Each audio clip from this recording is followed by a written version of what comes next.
Residents have told us that since the lockdown began, they haven't had a proper meal. Many of them saying that, of course, they are unable to go to their jobs to fend for themselves.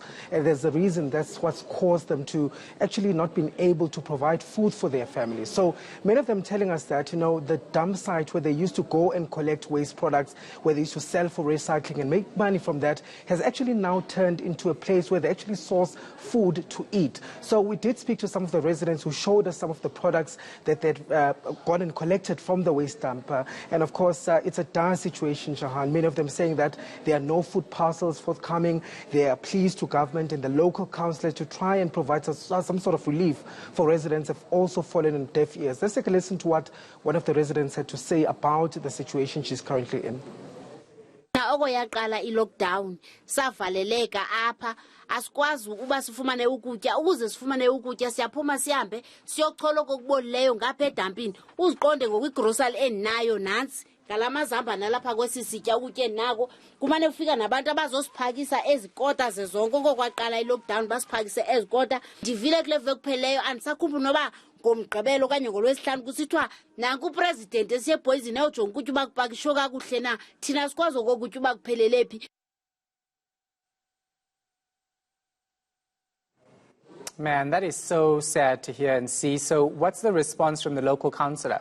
Well, Shahan, just before we go to that, I think sadly and ironically, this place happens to be just a few kilometers away from where the Gauteng Social Development Food Distribution Center, the NEF Center, is located. And this lady is saying that the president was here last week, but still we haven't received anything. We're just a few kilometers away.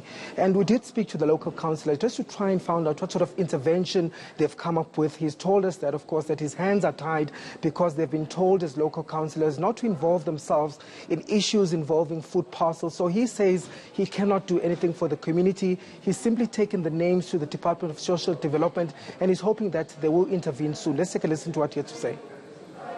That is not true. Those are just lies. There is no way that I can prevent the community to benefit in terms of the food parcel.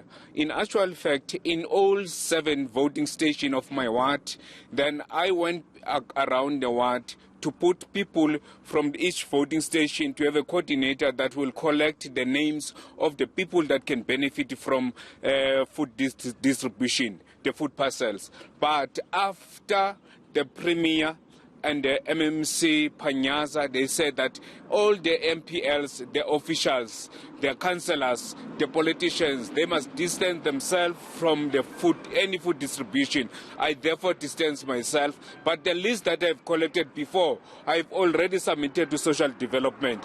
Therefore, I cannot go and interfere and say, no, how far are they in terms of to make sure that the people of Ward 124, they do benefit. So very quickly, let's talk about what the Department of Social Development is saying.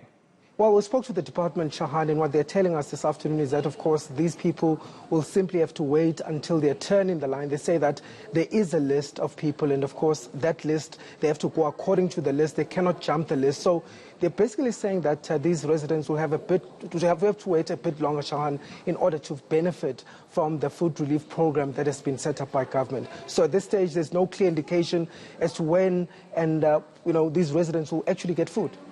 All right, we're going to leave it right there. Manqoba Mchunu.